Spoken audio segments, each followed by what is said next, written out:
Thanks to everybody for attending. Today we're going to be talking about transparent materials in this webinar. Brief intro from my side. My name is Richard Fennell, and I'm the Global Training Specialist at Luxion, the makers of KeyShot. So I'm responsible for all of our on-site training. While we're going through the webinar, you'll be able to ask questions. So Josh is going to be answering those questions and also chiming in from time to time.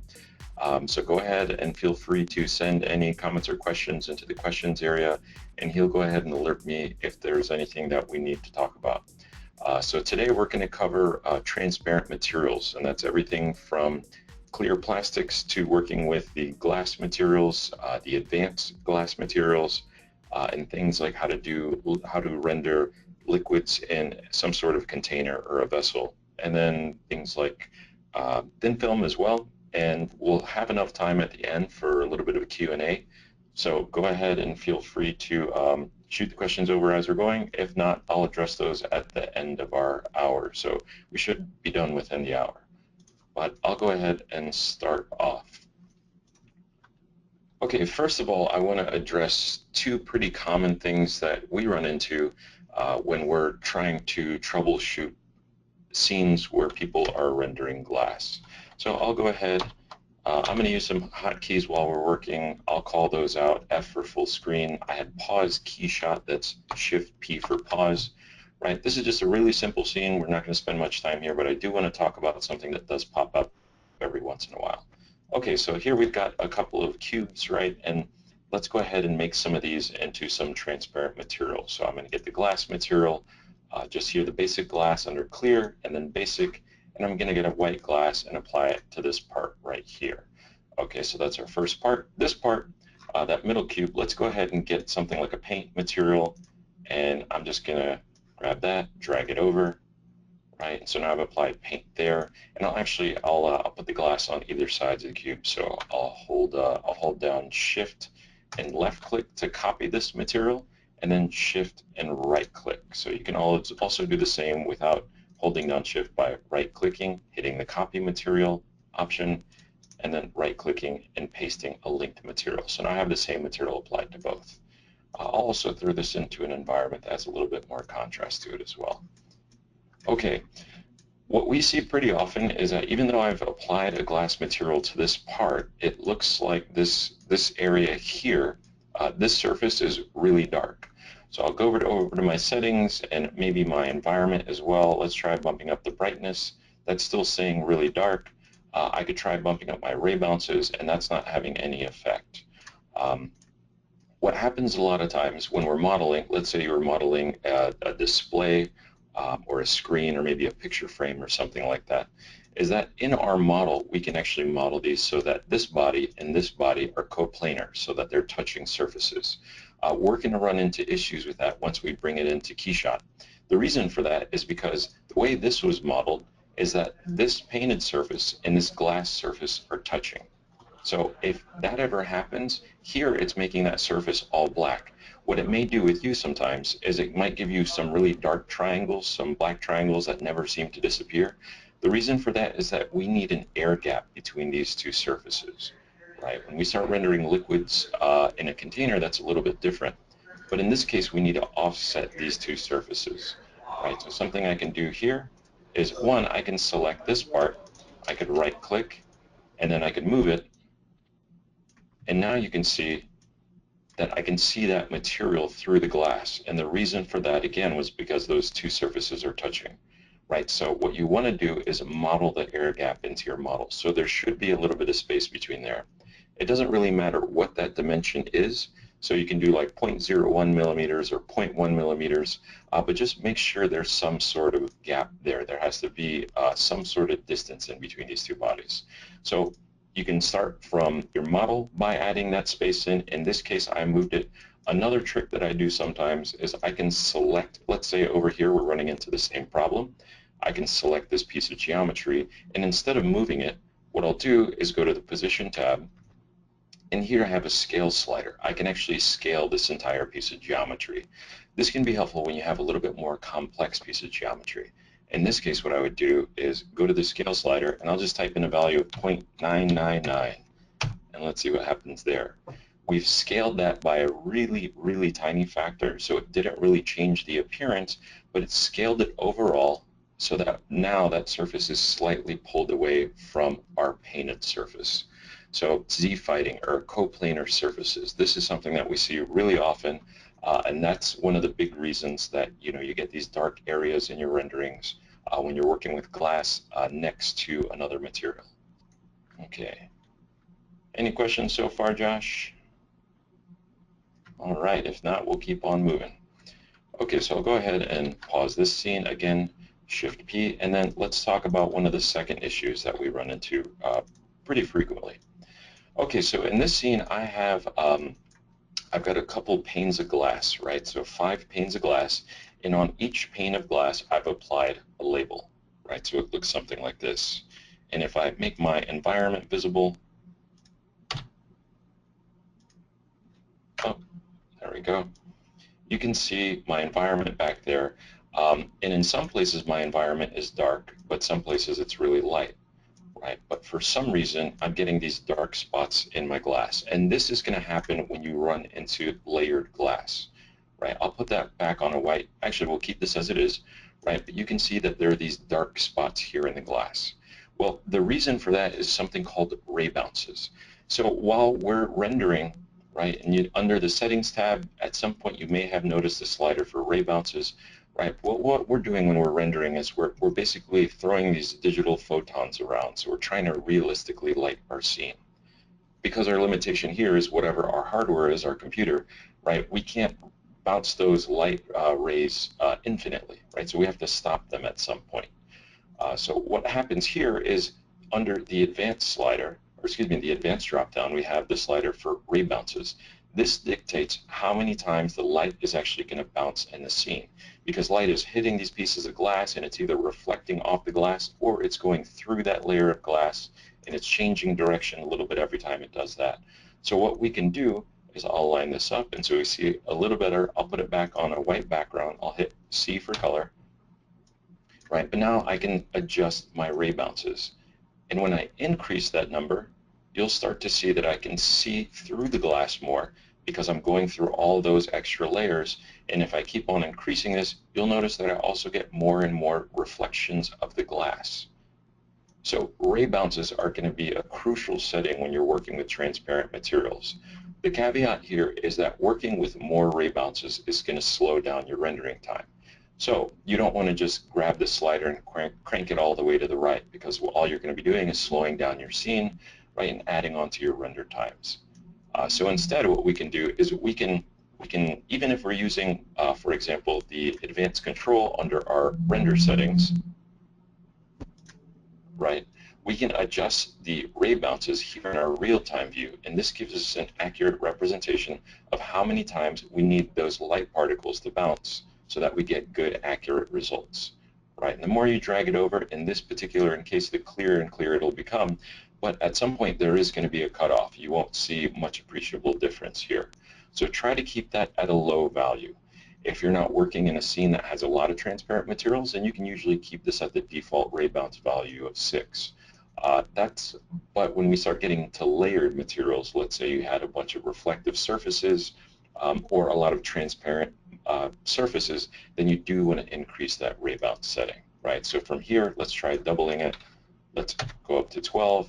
And now you can see that I'm getting a pretty good result of the light going through all those panes of glass and also reflecting off all those separate pieces of glass. So ray bounces are going to be a crucial setting when it comes to working with your glass materials. All right. So 2 tips there: ray bounces, and then adjusting, making sure your geometry isn't touching. Okay, so let's start getting into a little bit more detail in our scenes. Okay, let me go ahead and start up a new session, and I'm going to import a model here. It's not going to be anything too fancy. The goal here is to give you kind of a run through of all the materials. So we're going to get into some pretty good detail on all the transparent material types, but from there, we're not going to necessarily go and create a perfect scene. The goal here is to really make sure that everybody understands how these materials are going to work. Okay, so first let's talk about plastic materials. transparent plastic. So I'll just grab this part and bring it in. This is an NX assembly, so I'll just use the size, keep original. Everything else I'll keep at the default settings and go ahead and import this. Okay, so I'm going to hit F to go into full screen mode. Again, I'm going to change out my environment so I get a little bit more contrast, right? So I'll hit C to put it on a white background, C for color, right? And this is a little bit more complex of a shape than I want to work with right now, so I'll just hide one of those parts. But let's talk about creating plastics, right? So under our material library, we have plastics, and you've got clear plastics, cloudy, hard, and soft, right? But what we're going to talk about is how you actually make some of your own materials, because this is how you get that extra level of control. So what I'm going to do is I'm going to go into the hard folder, and I'm going to get a shiny hard plastic, and then just drag this over to this part right here. I like this material because it's kind of like a starting point for me. So if I either right click and edit that material or double click on that material, you can see some of these material properties here that we're going to be working with. There are a couple of things, just some good terms you want to know, so I want to make sure we touch on those. First, the diffuse color, right? So this is kind of how we think of the color. This is the material color. If I change that to red, you can see the material is red. If I change it to blue, it's blue. The specular color is the color of light that's reflected off the material, right? So this is a shiny plastic, so the specular color is set to white, right? And don't get intimidated by the specular term, right? But this is something, if you know this term, it's going to help you out in a lot of different places. But with a specular color set to white, that means we're reflecting, excuse me, reflecting all light off this material. So if I go in and I start adjusting that color, so now I lower that to a gray, and then finally down to a black, you can see that it's still a plastic material, but it's not reflecting any light. So that's what that specular term refers to. It's the light that's reflected off the material, right? So if I bump that back up, right now I have a shiny plastic. So you can see here I still have some really nice sharp reflections, but I can control how reflective that material is by adjusting the specular color, right? So we're controlling that reflectivity. What a lot of people think happens when you adjust that roughness slider is that you introduce some sort of texture into your material, and that's not necessarily the case. If I add in a little bit of roughness, what I'm doing is just randomizing the light that bounces off that material. Normally when light hits any surface in KeyShot, it bounces off at an inverse angle, kind of like a mirror, right? So when we slide this roughness slider, all we're doing is we're giving it more of a matte reflection, right? So we're not adding any texture at all, right? And for those, there's some other tricks working under the Textures tab, right? But that's what that roughness slider is going to do. It's really important to know that that's really just randomizing the way the light bounces off the surface. Okay, so let's bring this back to a shiny black plastic, and let's turn this into a clear plastic, right? So what we want to do there to turn it into a clear plastic is hit the drop down for the advanced settings for this, this material. Here we've got two colors, two new colors, right? These are our transmission colors. This is the color of light that goes through a material, right? So right now my diffuse is black, which makes this a dark plastic, specular white, which means it's reflective. What I'm going to do is I'm going to adjust the specular transmission value. So if I click on that little color well and I adjust the color here, this is controlling the light that goes through the material. Right, so with this set to a dark value or black, I have no light coming through. But the second I add in any other color than black, I now get light that travels through that material, right? And the lighter I make that color, the more light travels through the material. Right, now if I change that to a color, right, I'm making it so that now all the light that goes through that material is going to be red. Right, so this is how you can get control over your plastic materials. Right, we can, or your transparent plastic materials, we can just adjust the specular transmission value, or that color, and this defines the color of light that goes through the plastic. All right. If you want the light to shine a little bit more through the material, here it looks like I'm still getting some dark spots. This also, again, may be due to my ray bounces. So I'd go over to my settings, and let's adjust that ray bounce slider to get a little bit more. Right, so some of that's going to be because of the ray bounces. Also keep in mind, since this is a reflective material, under the environment, you can see that parts of my environment are really dark. So sometimes those black reflections in your environment or dark reflections in your environment are actually reflections that you can see on the material from the environment. That means we'd have to try out a different environment that doesn't have those really dark spots in it, right? But let's say we wanted to brighten this up a little bit more. The other slider that, or the other color that we can adjust is the diffuse transmission color. And watch what happens if I do that. If I change this from black to a gray, we start to get a little bit more light traveling through that material. This is one that will give you kind of the fluorescent types of effects on some of your plastics.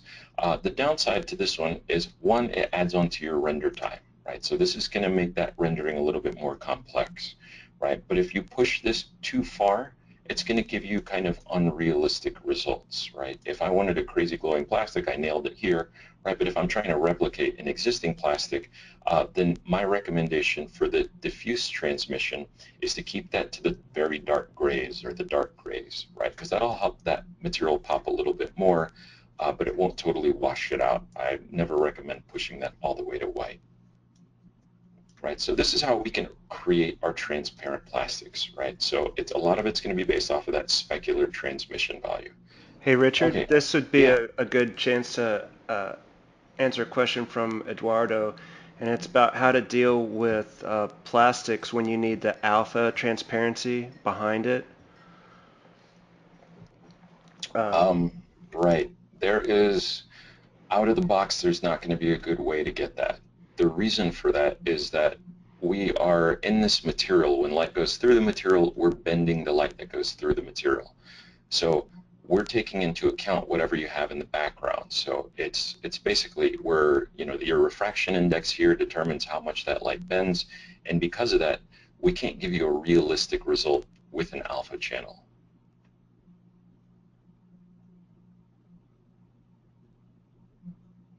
There are some tricks, and maybe with this tutorial, I don't have the link handy. There's some tutorials I've seen online for how to actually recreate that, but straight out of the box with this material, you're not going to be able to get the alpha channel because that alpha isn't. We don't see it as pure transparency. It's light that's being refracted and changed right when it goes through that material. Eduardo, also, if this is the Eduardo from the forum, if he wants to send me a message on our forum, I can send him that hyperlink as well, because it's one I bookmarked, you know, a year or two ago. all right, thanks, Richard.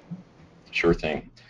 Okay, so another thing that I just mentioned that's also going to change the appearance of your materials is this slider here for refraction index. So let's talk about that for just a second.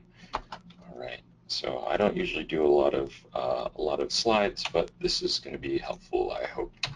Right. So excuse the kind of low res image, but let's talk about the refractive index or index of refraction or refraction index. It's all referring to the same number, right? So in most of all of our transparent materials, we have a slider. If that material can be transparent, it's going to have a slider for the refraction index, right? So what that number refers to is how light bends when it enters and then exits a material. This is something that happens in everyday life, right? We actually see it around us. Here you can see this nice kind of example where the light hits this piece of glass or plastic and then it bends, and then when it comes out, it's also bent as well.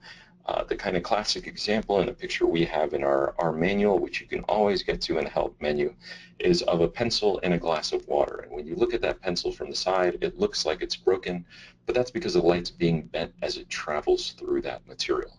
What's important to note here is that this is a real life number, right? So that refraction index, or IOR, is actually based off of some measured value. For example, air has a refraction index of 1, which is why if I go back into KeyShot and I scoot this slider down, it's going to stop at 1, right? So now light is passing through that material just like it would in air, right? So it's not going to slow down or change direction at all.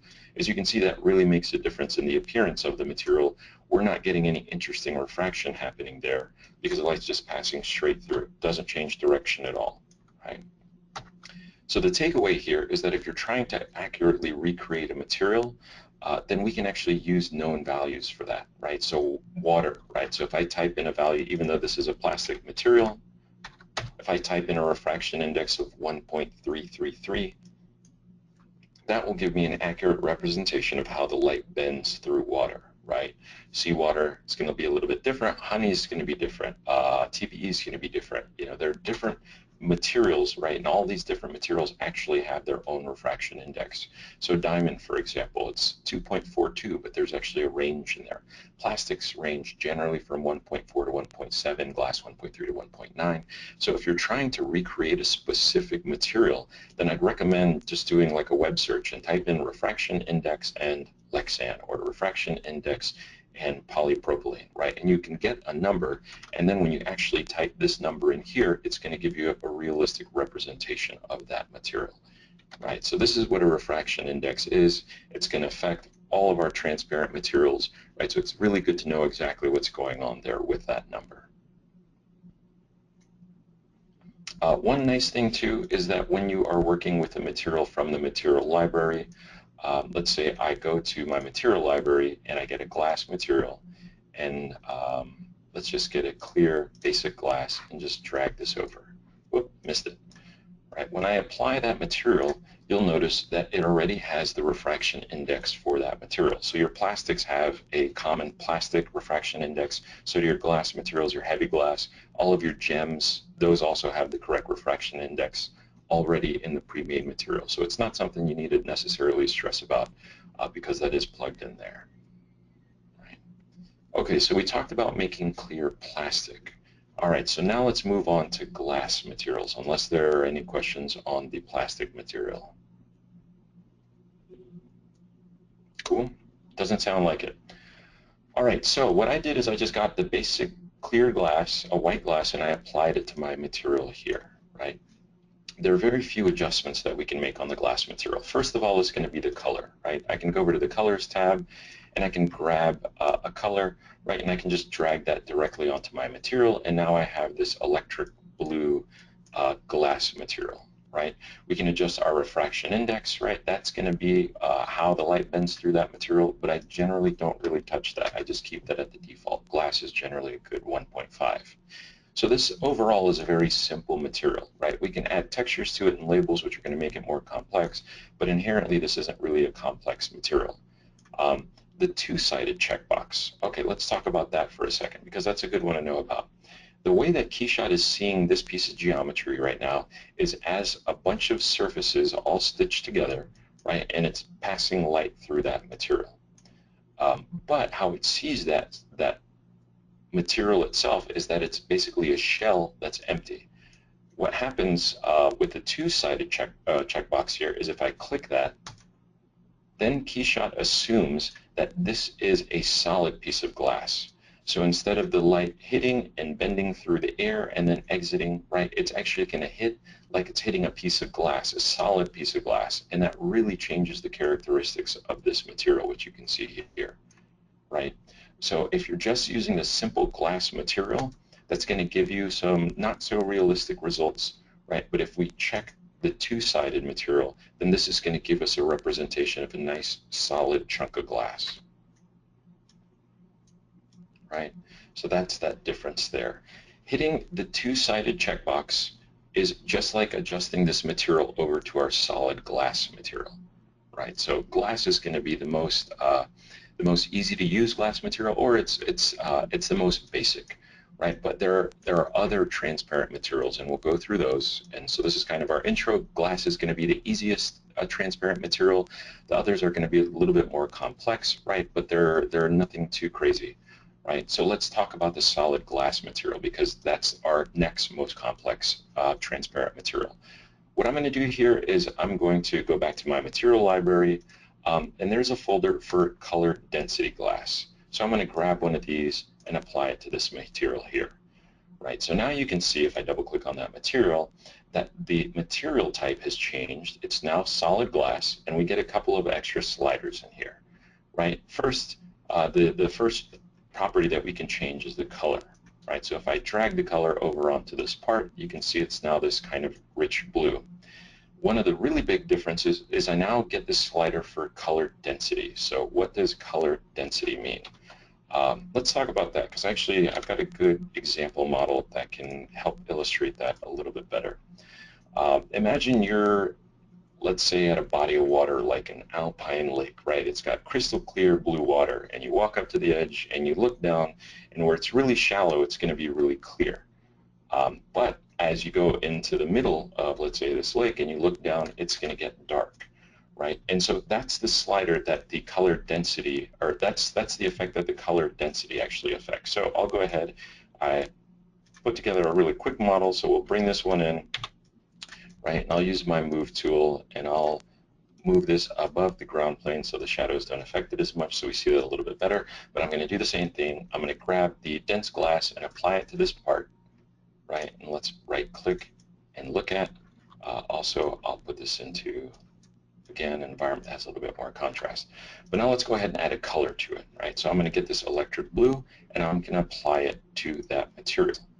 Right, so now if you look at the side profile of this part, and let me put it on a white background, you can see that this glass part gets thicker, right? And that's effectively what we're seeing here with this material, right? That's what the solid glass allows you to do. If I were to change this back to just the basic glass material, right, and let's try orange, right? That's just kind of it's the same consistency or saturation of that color, right? As opposed to right here with the solid glass material, me dragging a color onto that. Now you can see that the density, or kind of think of this as kind of the saturation of the color in the material, gets deeper the thicker the glass is, right? So here at the edges, it's super duper thin. The thicker it gets, the deeper my color becomes.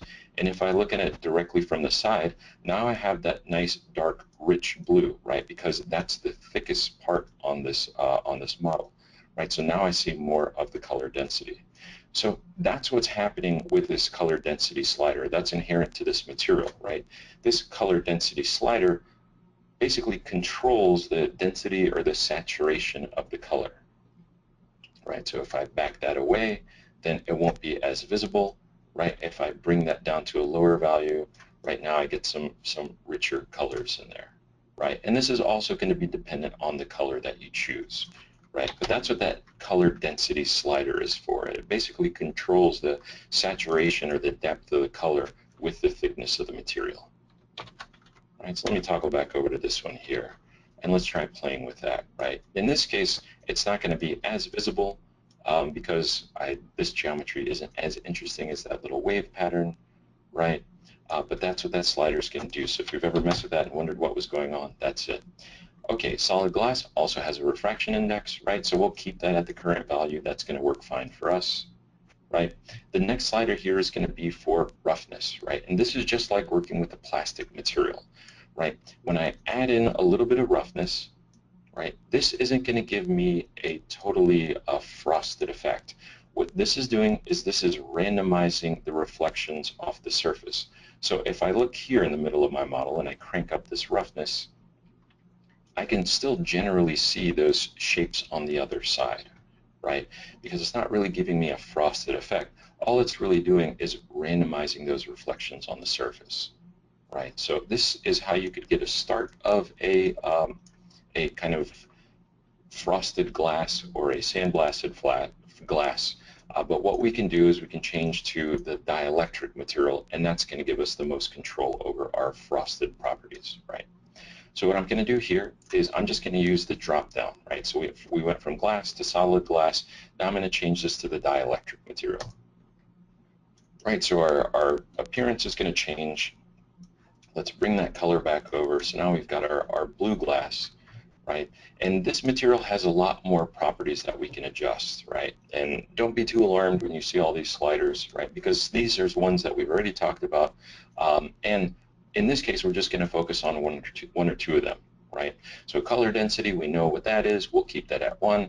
The roughness, right? So that's that surface, the surface reflections, we'll keep that at 0, right? The slider that we want is this roughness transmission slider.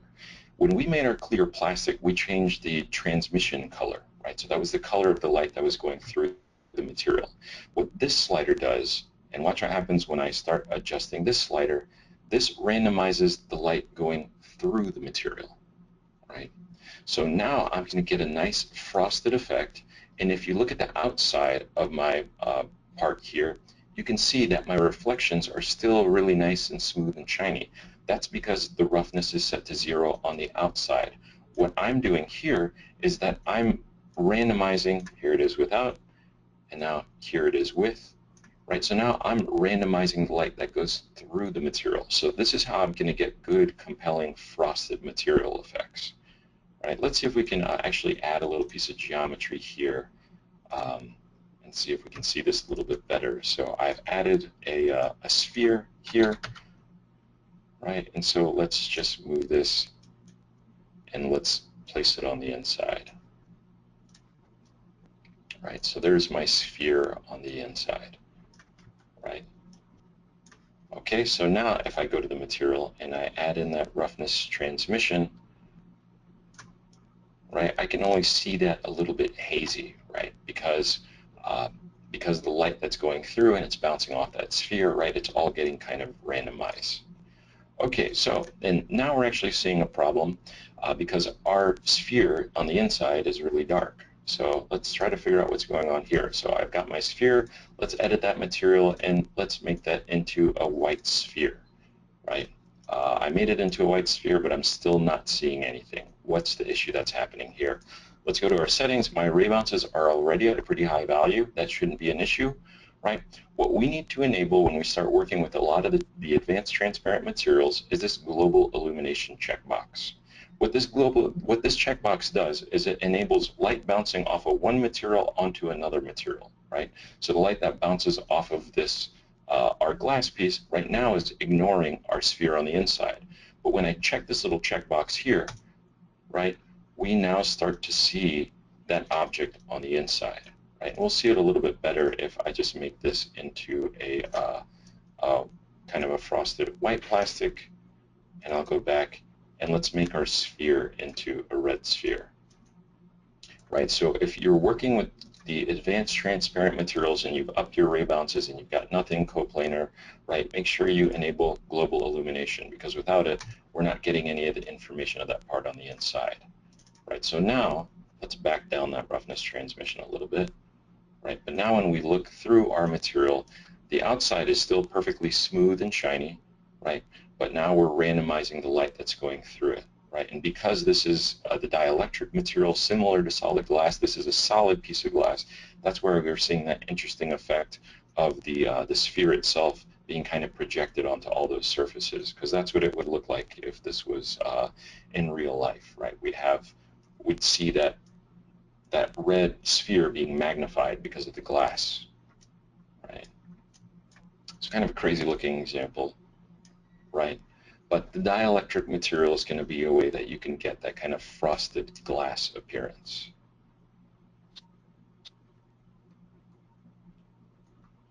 Josh, are we any questions on the dielectric material?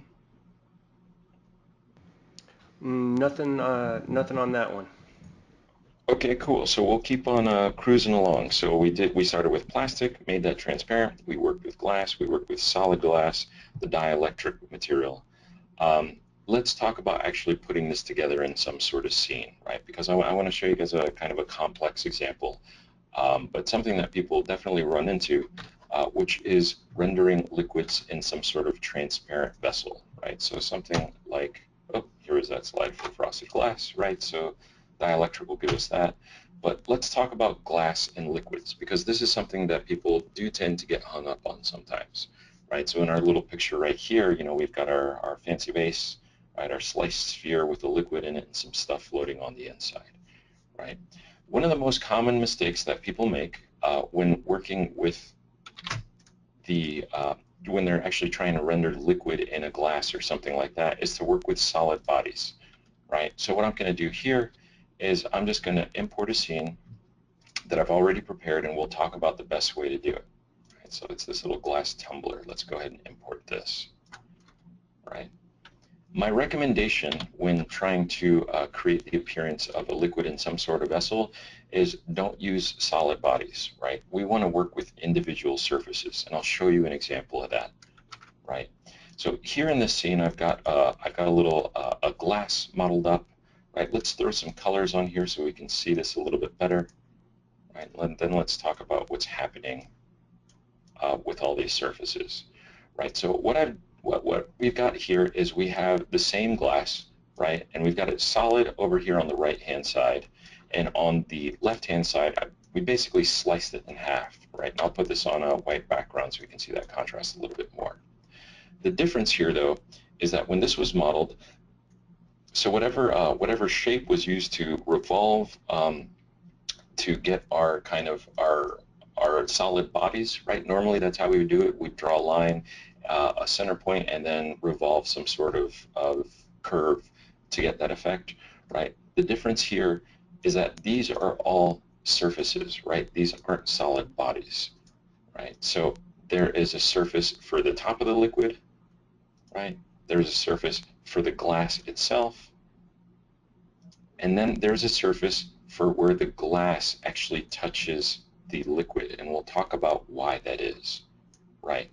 But what you'll notice if you try to do this with solid bodies, let's say we do that glass as one enclosed body, and then we revolve the liquid on the inside, right? The first thing we'll notice is that we run into that issue with the Z fighting, right? Where we get those dark triangles. And that's because if you try to revolve the liquid as a solid and the glass as a solid, those surfaces are touching, right? So that it's going to always give you those issues.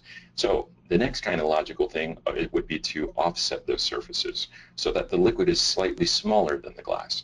The problem with that, though, is that if we do that, we've now introduced an air gap, right? And so in a real glass that has liquid in it, we're not going to have an air gap, right? So you'll never get the exact same appearance. So what we do here is we work with those surfaces. Now let's talk about applying some of the materials, right? Any questions on the setup on this? Again, we've got one surface for the top of the liquid, and that's the same surface here. These materials are linked. There's one surface for where the liquid touches the actual glass itself, and then one surface for just the glass. Right. Here, let's turn off those shadows. Oh, let's turn it back on. We can actually see stuff. Okay, so let's start working with some materials that we apply here. Right. So I'll go to my material library, and we'll start with glass. Right. And let's say we want this to be a nice kind of chunky sort of glass. I'll just get that basic or the glass dense white, and let's apply that to my part here. Right? It's looking really dark, so another thing I'll do, again, since you know about that now, let's increase our ray bounces. That's not making too big of a difference. Let's turn on global illumination. Now we start seeing that color, right? And that was because of our global illumination settings, right? So if you missed that, it's the global illumination that's letting those colors pass through, right? So this material that we're using on both the pieces of glass is that solid glass material. What I want to show you the difference with too is if I were to just use the basic glass. If I drag over the basic glass, you'll see that even though this is supposed to be a nice solid chunk of glass, I don't get that nice effect of the liquid touching the exterior surface of the glass, right? So what we could try to do is first we could use the two-sided, and that would work for us, right? That's going to give us the impression of that solid, thick piece of glass, right? Or we could use I could just change it over here in the drop-down. I could change that from glass to the solid glass material, which is effectively doing the same thing, right? But that also gives me control over the color density, right? So step one, we've applied the glass material to our glass part itself, right? And that's looking like it should. We now see that liquid pushing out to the outer extents of the glass material. So what about the liquid parts? Well, let's take a look in the material library. There is a folder with a bunch of liquids, right? So we've got water and beer and Chardonnay and coffee, right? So what I'll do here is I'll just grab, let's say we want to make kind of a tea-looking material, something like Chardonnay. That might get us in the right color range. Well, first I'll drag that over, and I'll apply the liquid material to that surface, right? So I'm going to hide this material so we can see what we're looking at. Right, but same thing, this surface and this surface are linked, so when I applied the Chardonnay material, and I'll do that one more time so you can see it, actually, right, let's throw a different color on there, right, now we've got the liquid applied. All right, it looks really dark though, and why is that happening? Well, it has to do with the transparency, right? So the liquid materials are really similar to the solid glass materials where you have, unlike the color density slider, this controls the transparency of the liquid, right? So if I decrease that number, it's going to be less transparent, right? If I increase that number, it's going to be more transparent. That slider stopped out at 2. What if I want more transparency? Well, then you can just type in a bigger value, something like 3. And now I get a more transparent material. I'm going to type in something like 4, and now I get a nice rich kind of color on that material, right? What's important to note here as well, though, is that under the Advanced tab for the liquid, and you can also do this with a dielectric material, is that this surface here, right, so this surface, the interior surface, also the same one here since that's a linked material, right, under Advanced, I have the option for refraction index outside. Right now it's set to 1. That means this material thinks wherever the outside of the material is, it's touching air, right? So air is that value of 1. However, if we want that to actually basically match our glass material, and if I double click on the glass material, you can see my refraction index is 1.5. So I'll double click on my liquid. Here I can change that number. So instead of it being 1, let's type in 1.5. Now it's going to change the appearance of the material, and let's show all parts so we can see how that affects it. Right, so here it is, refraction index of 1. That liquid thinks it's touching air, right? So we get that weird darkness in here, right? But now when we match it with the correct material, right, now I start to get that really nice appearance, right? Because now I'm telling that liquid that the liquid is touching glass instead of it touching air. Right, so that's under Advanced, right? That's that refraction index outside, right? Josh, any questions on what we're doing so far? Nope, everyone's mesmerized. All right, cool. So let's go ahead and let's talk about this top surface, right? So what I'll do here is I'll select my surface that is touching the glass. I'll copy that material, and I'll do something a little bit different this time. On my surface that's touching air here, I'm going to right click, and instead of pasting a linked material, I'm going to paste the material. This is going to duplicate, right? So now I have another material, right, that's applied to that surface there, right? And so it looks like these didn't link, so I will copy that material and I'll paste a linked material so that these now share the same properties, right? And so this is going to be, let's say, liquid top, right? And this is going to be liquid bottom, right? So now this surface has its own material applied to it. And what I'm going to do is I'm going to take a look at the refraction index outside. Since I copied it and pasted that, right, it still has the right color I want, the right transparency. But what I'm going to do is I'm going to change this refraction index outside to 1 because that surface is touching air, right? So now when I look at it, that's going to give me the right appearance of this pretty transparent liquid, right? And that liquid is, this top surface is where the liquid touches the air itself. It's looking a little bit dark in here, right? So I can always also make sure my ray bounces are set to a higher value, right? This is a nice, especially complex example because of those curves in the glass. We've got a lot of interesting refraction going on there, right? But that's going to give me more of the realistic appearance, Hey, Richard. right? So, yeah. I answered this on one of the questions, but wondering about your approach to bubbles, what material you would use. Okay, so a bubble, right? What we would do here is let's go to edit and let's add a sphere into the scene. So we've got, here is what's going to be our bubble. If you haven't seen under the edit menu that you can add simple you can add simple geometry to the scene, it's under edit, add geometry, and I just added a sphere. Shortcut for that is Control-5. Right, so what I would do here is I would select the sphere, and let's scale that up a little bit. We'll make a little bit bigger bubble. Right, and then I'll use my move tool and I'll position that on the inside here. Right, so there's my bubble. You can see that nice refraction happening right there.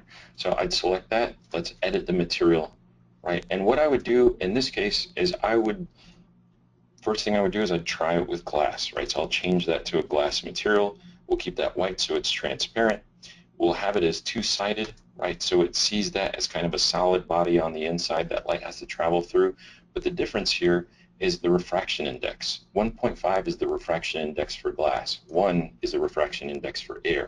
So if I type in 1, that's going to give me that nice clear appearance, right? Because on the inside, that light is just traveling through without being distorted.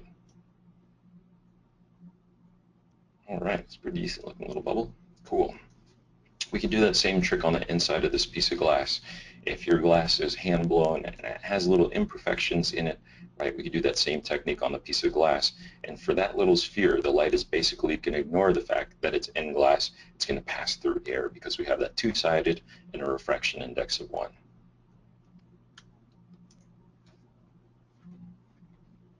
Okay. Another question that we get every once in a while, which is good to know, and it was actually part of the image in the webinar invite, is how to get a material that actually has a glass that has a gradient in it, right? Because with, let me see, let's go back to one of these other, a little bit more simple scenes. This one's a good candidate right here, right? But if I change that to a glass material, right, even if it's two-sided, I can only apply a single color to that material, right? I could make a gradient and try applying a color texture, but what we can do here, right, is we can use the procedural textures to get a color gradient on that part. If you don't know what procedural textures are, so we have all of the textures in the texture library, and if you don't know what they are, I highly recommend taking a look at the manual that goes through some of that. We've also got some examples, I think, on some of our online content as well. But a procedural texture isn't an image-based or a picture-based texture. It's a mathematically based texture, right? And they're not going to be in your library over here. If I double-click on this material, right, and I go to the Textures tab, right, under the color, there's a little drop-down that says None. So what I'm going to do is click on that drop-down, and you can see here is a list of all these textures that you may have never known were in there, right? And one of those for color is a color gradient. Right, so now when I select that, I now have a gradient of color on my material.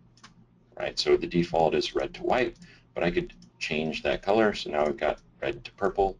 Right, we can scale that up so it's a little bit bigger.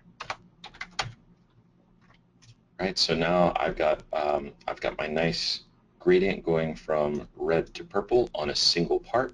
Right, you can also add in multiple color stops as well. Right, so if I wanted it to go to green first, now I actually have a red to green to purple gradient of color, right? So these are being projected basically in 3D, right? So we're not working off of an image at all. But what that means, since it's a procedural texture and it's in 3D, right, we can use the mapping tool to position it, right? So if I click the mapping tool, my little movement triad comes up here, right? And now you can see if I do something like rotate that gradient, it's going to change the position in 3D space, right? So I can move it as well.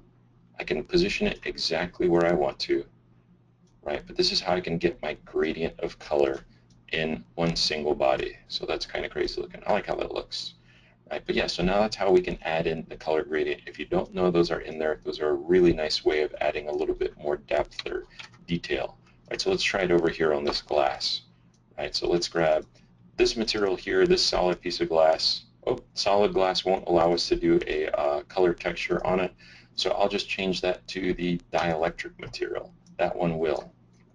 So I'll go to my textures, go to the color, right, and then use that same color gradient. And so here's our gradient from white to red. Let's change that. That's a horrible color combination. Let's try yellow to red just to see what that looks like. And let's scale that up. Right, we're still not seeing it too much up because of the orientation. Right, again, we want to use our mapping tool. And if I hold down shift when I rotate, right, so you rotate by selecting the little circles, but if I hold down shift, I can rotate that. So now I've got the gradient going from yellow to red on that part right there. Right, and that's still kind of angry and offensive looking. So let's go from let's say this glass has got a little bit of blue in it. There we go.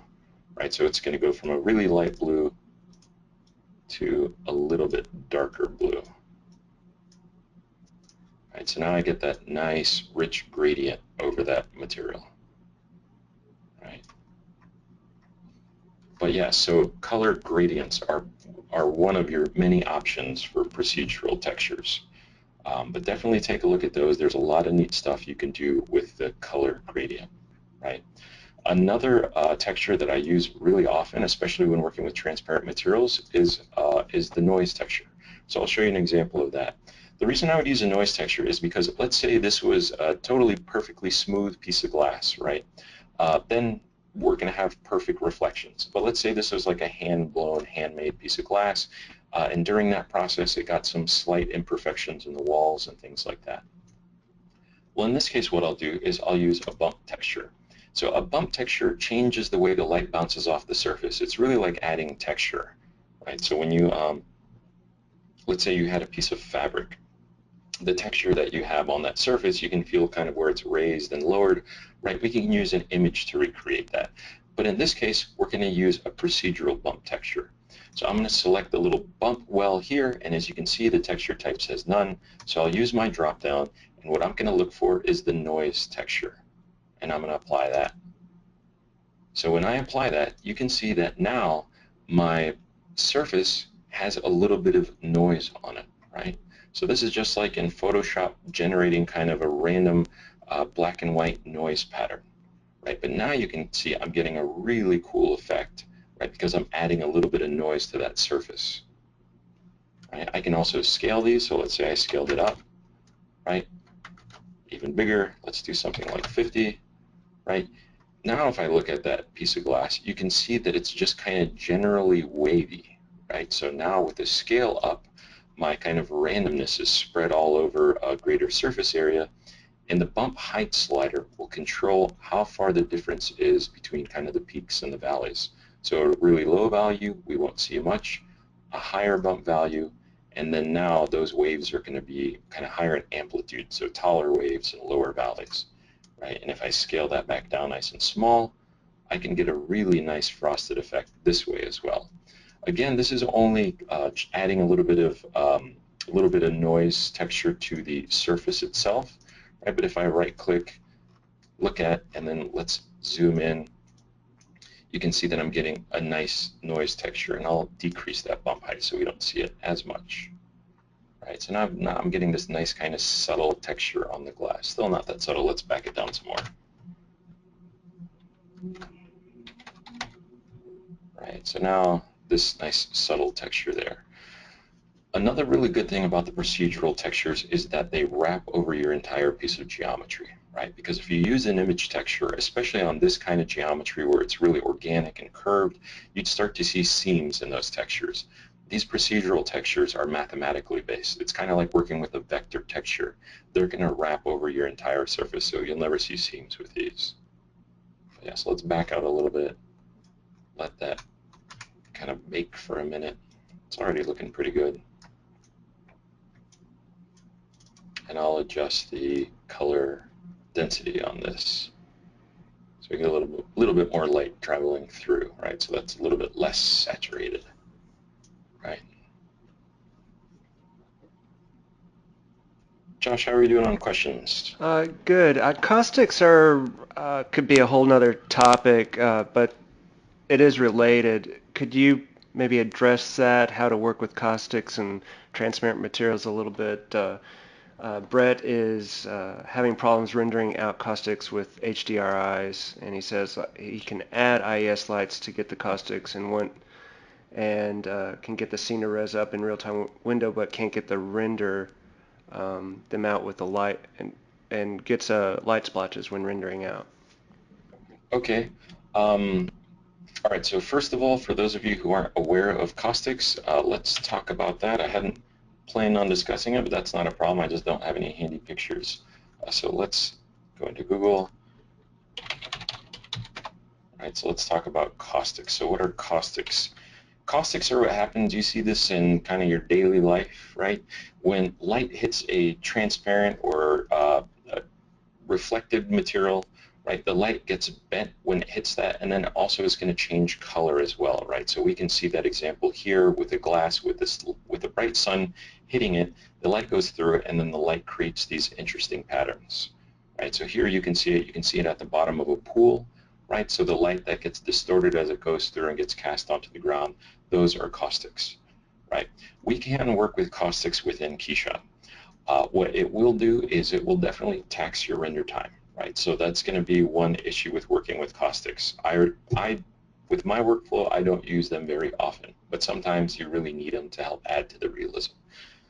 But yeah, I think we briefly discussed caustics in one of our last lighting webinars, but let's talk a little bit about what caustics are and how to enable them. Right, so under the settings tab, you have a little checkbox that says focus caustics. And if I check that, everything goes a little bit fuzzy, but I don't really get any results. It doesn't look different, right? Okay, the reason that caustics aren't going to be very visible right now is because to get really good, effective caustics, what you're going to need is a bright light source. And sometimes the environment isn't going to be enough. Let's try to recreate it with an environment first, and then we'll talk about physical lights. So what I'll do is I'll go to my Environments tab, and we have this environment, and I'll hit E to make my environment visible, right? But if I look up here, I do have a nice bright sun, right? And so that light is shining down, but I don't get the caustics. So let's try enabling those caustics again. When I hit the little checkbox, waiting, I don't really see the caustics, right? Okay, so one thing you can do to help out with that if you're using environment-based caustics, right, is under Edit and Add Geometry, we can add a ground plane, right? So this is going to add a piece of geometry, right? So if I hit Add Ground Plane, you're going to see in my scene, I now have a ground plane, right? And this ground plane has a special ground material applied to it. So if I click on it, you can see now I have this ground plane here, right? So now that we've added the ground plane, those lights are going to show up a little bit better. So let's try putting this onto a background where I can see that color a little bit more, right?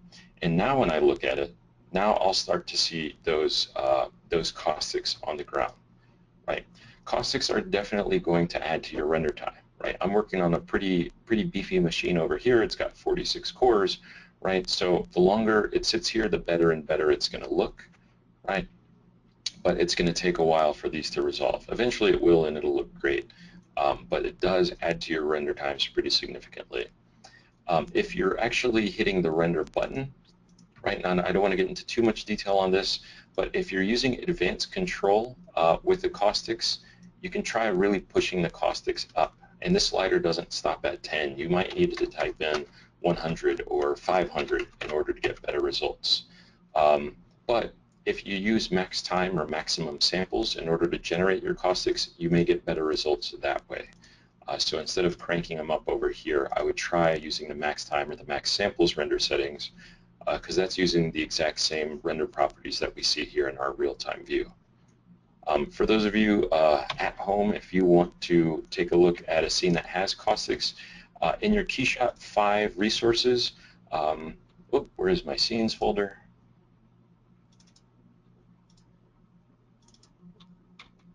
It looks like I made my scenes folder disappear.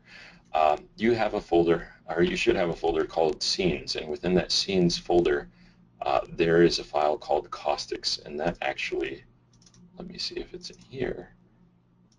Let's see if this even opens.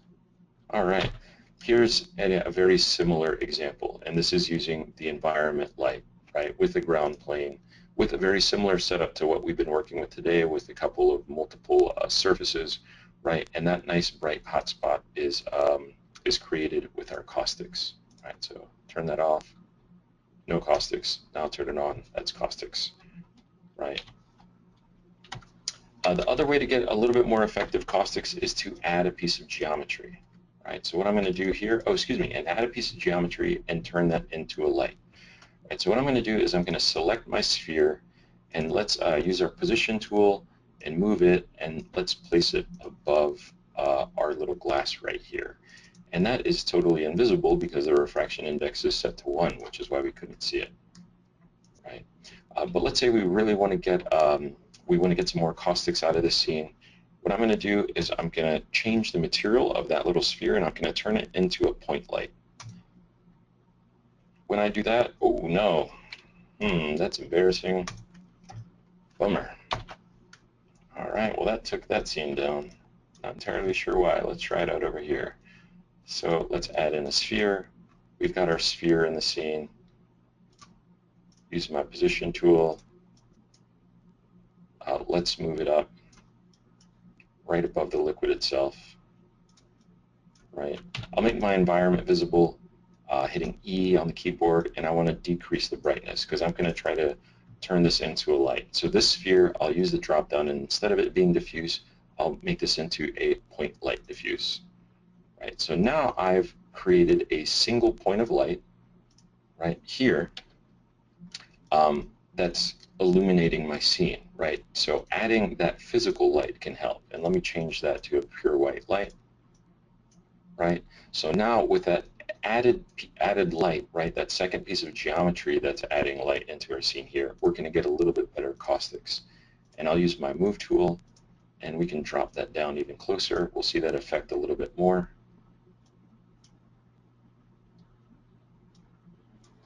Offset that a little bit. So now let's put it back onto a color background, and let's drop that color to a darker color so we can see that effect a little bit more. Right, but now if I let this sit in res, I'll get more caustics on the ground because I've added my physical light there. Right, if I bump the power up, I'll start to see more caustics. Now you can see that effect a little bit more, and you can kind of eyeball the line here where it goes down and over here where it goes down, but that's where I start seeing my caustics. Right.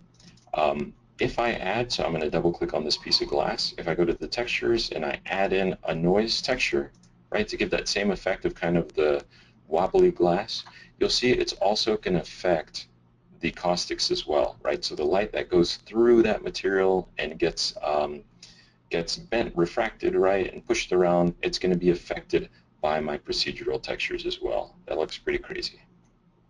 But yeah, so a brief intro to caustics, right?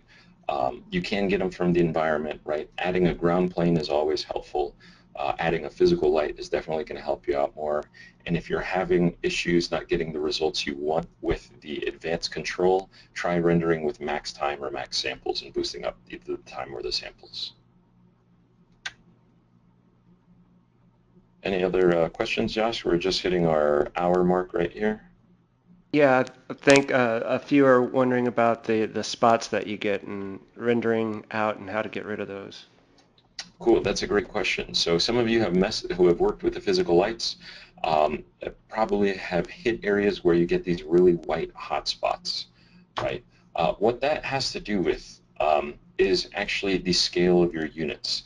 Some of you, and I've run into this before as well, in a model, let's say I model it in NX, which is what I use, and I bring it in and I turn on the light and it totally blows out my scene sometimes. Actually, let's see if we can recreate this. I think this part was modeled in NX, right? So I'll do the same thing. Let's grab my sphere and let's move this up, right? So there's my sphere, and let's recreate a problem, right? I'm going to change that. Let's just change this to a paint material, right? In this part here, I'm going to change the material to a point light diffuse. And let's make that white. And since we're using illumination, let's turn on ground and global illumination. And here you can see that my light is totally blowing out my scene, right? So what the kind of normal response would be is to go back and let's type in a value of 10, right? Still too bright, totally blowing out the top of my material. Let's type in 1. That's a little bit better. Let's type in 0.1, right? Now it's not totally blown out. But even doing this and backing down the lights that way, one of the effects that you'll have are these little white spot or blue spots or these different spots. The reason for that has to do with the scale, your overall unit scale. So what we're doing when we import your model into KeyShot, right, and you use the keep original for your model units, you'll notice that here under my scene tree, the units say millimeter. So that means that the light, this little sphere right here, and you can toggle the lights on and off the little center point by hitting L on your keyboard. But that means if I look at my position tab, that this is only about, it looks like a from here to here is going to be less than 100 millimeters away, so it's really close. And my power is 100 watts. So if you had a 100-watt light bulb right next to a part, that's going to be the explanation of why it's so bright. Okay, well, what about fixing it, right? If we decrease the power here, we may still get little white spots. So what you can do instead, and this is the first step that I take to try to resolve those little white spots, I can go to Edit, and there's a tab for Set Scene Units. What this allows us to do is change the definition of how far light is traveling in our scene. So right now that's traveling, let's say maybe 50 millimeters. If I change this to inches, right, so I'll use the Set Scene Units and change that to inches, I get this dialog that asks me how I want to change it, and you want to use the bottom. 1 millimeter becomes 1 inch. Because when I hit OK, now the light is going to travel 50 inches, right? So it's a lot less powerful. So let me back down the brightness in my environment, right? So now if I go to my material tab, you can see the power is still at 100 watts, right? But it's a lot softer because this on-screen distance changed from millimeters to inches. So that's my first recommendation that I would make when working with the physical lights. And if the lights are blowing out your scene and you really have to back them down, or you get those hot spots, try changing that. Here, your scene units, change those to either inches or meters, right? And then that will decrease the overall power of the lights. If you're still getting issues at that point, check your global illumination settings under your render quality options, right? So there's you can input a better number, or excuse me, a larger number for global illumination, which means better global illumination. You can also adjust your samples, specifically your material samples as well. Or if you're using an area light diffuse, that also allows you to change the sample number for those. How are we doing, Josh? Doing good. We did have a question on iridium lenses. I think that would take us quite a bit That is over, unless you had a a quick suggestion. I do, and that was the last thing I wanted to talk about.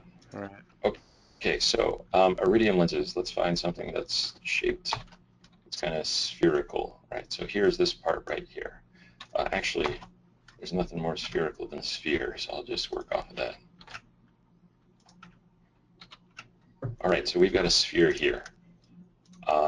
Two good ways of getting kind of that effect, and let's talk about both. Um, Okay, one is going to be the thin film material, right? So this isn't necessarily an iridium lens. An iridium lens is kind of a coating on a lens. But I do want to show that under the material library, under your miscellaneous folder, there is a material called thin film soap bubble. And the effect that you'll get with this, I prepped kind of a slide for it. Here we go. A thin film material will allow you to get this effect. And there's some really crazy science happening in there, right? It's really intriguing if you're into that kind of stuff, right? But if you don't want to mess with a bunch of settings, just go to your miscellaneous folder, and there's a material, again, called thin film soap bubble. This will give you the effect of a transparent kind of bubble material, right? So this thickness will have a lot of control on the color that you see, right? But if you have a coated lens or you need to render bubbles, let's say in our other scene where we had the bubble below the water, we could add another one above the water, the thin film material. And you can see here in the drop down, it's actually its own material type. It's like a one-trick pony kind of thing, right? Thin film. That will give you that effect. Okay, so let's say that's one way to do an iridium kind of effect. The other way to do it is if you're looking at like a really metallic finish, right? And what I'll do here is I'm just going to use let's say we start with a chrome material. And this is how I would render an iridium lens, because that was the question. I wanted to make sure to introduce thin film, but let's talk about the lens. Let's drag over a chrome material onto our sphere. And again, let's put this in a scene where it has a little bit more contrast, right? So let's double click on that material. What we can do here is under color, right, to get the effect of an iridium lens, is use the color gradient, right? But wait, there's a really good trick for this, right? Because you can see here, I've got a sphere and it's going, there's a gradient, a color gradient, you can see it right here, going from red to white, right? But what we can do is let's change this from red to blue so we can see that a little bit better, right? This is one way to get the iridium effect, right? But another really cool way that we can use the color gradient is by default, it's projecting on a plane, right? It's like a linear, it's just like a gradient in Photoshop from one color to the other in a straight line. But if you hit the little drop down, you can see that we have different gradient types, right? Spherical, cylindrical. The really, really cool one is down here at the bottom, and it says camera. This determines the color based off of your camera angle, right? So let me throw another color step in here, and we'll really start to see this pop. Let me scale that down a little bit. But now, anything that's looking directly at the camera is going to be red. And the farther away you get from that, right, so the farther the camera angle is away from that surface, it's going to change the color, right? So now let's make sure we've got kind of a green, right? So it's going from red to green to blue, right? So this is another really good way of doing an iridium lens. It's a little bit distracting on the metal, so let's change this to paint so we can see that a little bit more, right? But now we've effectively, since this is a sphere, right at the middle that's totally perpendicular to our camera, and everything that goes away, right, it gets it changes color based off of that camera angle, right? So if I were to apply that to this scene right here, let's bring back the environment brightness and turn off the caustics. Get rid of that texture. Let's change this to paint, right? And we'll do the exact same thing we did on the glass. Go to the color, add that as a color. Oh, excuse me. We started with metal. We'll stick with paint for now, right, from red to white, but instead of the gradient type being planar, we changed that to camera, right? And now when we're looking directly at a surface, it's red, and then it gradually changes to another color, and let's change that to blue, right? So now when we look away or when the camera isn't totally perpendicular to that surface, it changes the color, and let's scale that up so we see it a little bit better. But doing this and changing this material to metal, this will give us a really nice kind of iridium effect. Another really cool use for the procedural textures.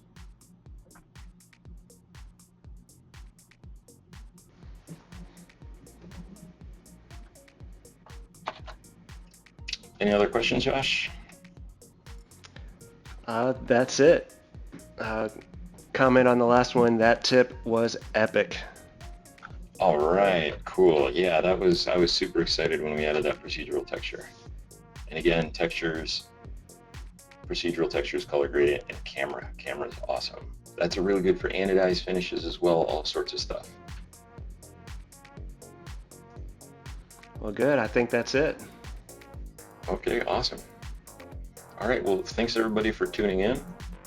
Josh, you want to close us out? Yeah, we will be making this training session available online on our YouTube channel and on KeyShot.com.